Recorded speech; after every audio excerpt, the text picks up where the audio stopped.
Madaling gawin na coffee jelly at sobrang sarap pa. Tara! Sa sobrang init nga naman ng panahon ngayon ay maghahanap ka ng malalamig na pagkain.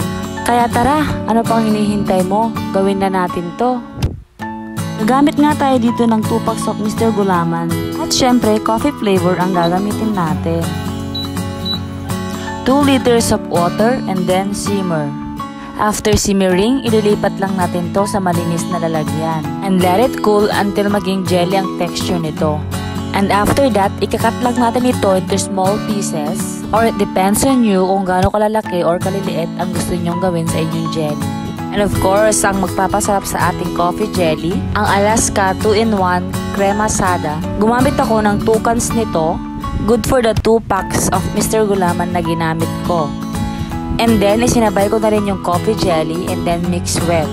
After mixing, ilagay muna natin to sa fridge ng ilang oras. Mas malamig, mas masarap. Ano pang hinihintay nyo?